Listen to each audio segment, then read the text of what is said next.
was Giotto di Bondone, and what was his part in the Proto-Renaissance period?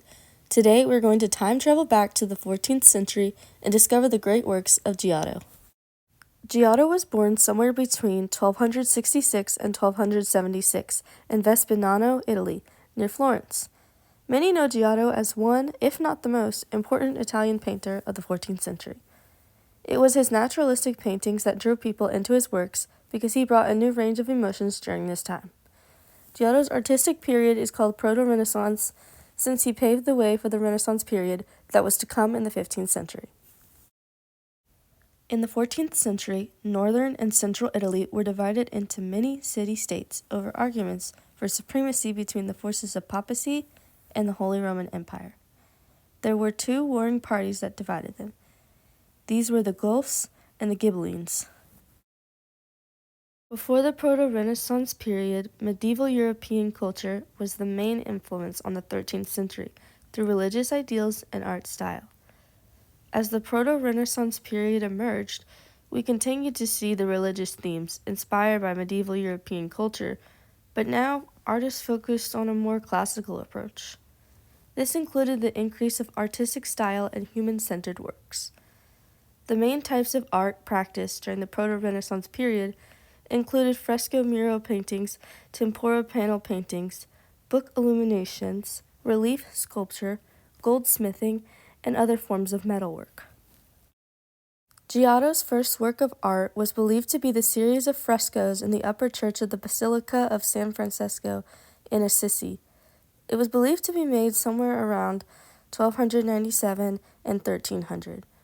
There are a total of 28 cycles in the frescoes that depict scenes from the life of St. Francis. The written records for the monastery's accounts during the period were destroyed around 1800. Because of this, many debate if Giotto can take full credit for the frescoes. However, we know that Giotto helped design them and he was able to show his talent for storytelling, which laid the foundation for his later works. Around 1305, Giotto painted a series of frescoes that showed the grieving Christ after his crucifixion. This was one of Giotto's most important paintings that struck emotion in viewers. The paintings are called Lamentations, and they can be found in the Arena Chapel in Italy. Giotto's ability to convey human emotion and capture the sadness and anger of Christ in that moment was remarkable for its time. The Kiss of Judas is a tempera on fresco artwork that was painted in 1306. Giotto's purpose with the painting was to show betrayal that Judas showed Jesus. When looking at the painting, you can see the tension as Judas kisses Jesus with the soldiers around watching them. Some themes Giotto tried to show in this piece is betrayal and loyalty. The emotional pain of the betrayal in the middle of the chaos is perfectly done and shows why people like Giotto so much. The Agnostantes Madonna was painted for the Church of Agnostantes speakers Dr. Stephen Zucker and Dr. Beth Harris. It was painted in 1310 and in Florence. The paintings were also known as Madonna Maesta. The paintings show the Virgin Mary on a throne with baby Jesus on her lap. You can also see that there are angels all around her. The painting is special because it shows its naturalistic style and emotional reach like no other artist showed at this time. Showing heavenly feelings from people is not uncommon of this painting. The Agnostanti altarpiece is the only panel painting by Giotto that has been universally accepted by scholars. Madonna and Child was painted later in Giotto's career, around 1310 to 1315. The painting was the central part of a 5-section altarpiece in many panels. Giotto used style choices from Byzantine times by making the background in gold leaf. This was so the background looked like the realm of heaven. He chose to make Madonna hold a rose as a symbol of Mary's purity and innocence. The artwork is important because it shows Giotto's use of humanism through Mary and Christ.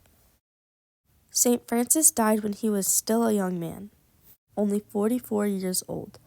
Giotto showed not only Francis's youth, but also the calm expression he had on his face. The fresco is now somewhat patchy after all this time, but in the 14th century the fresco was perfect, and Giotto accurately showed the grief on the monks' faces. He did this by showing them at Francis's deathbed, kneeling in prayer and watching the dying man's face. Giotto's ability to bring out emotions in viewers is definitely seen here. To summarize, the Renaissance era would have never been able to spark without Giotto's amazing art style and artworks. He was the one to bring out emotions and make viewers feel something from his art. Because of this, Giotto is appreciated today and will continue to be appreciated for years to come. Thank you so much for time traveling with me to go see Giotto de Bondone's great artworks during the Proto-Renaissance era, and thank you for watching.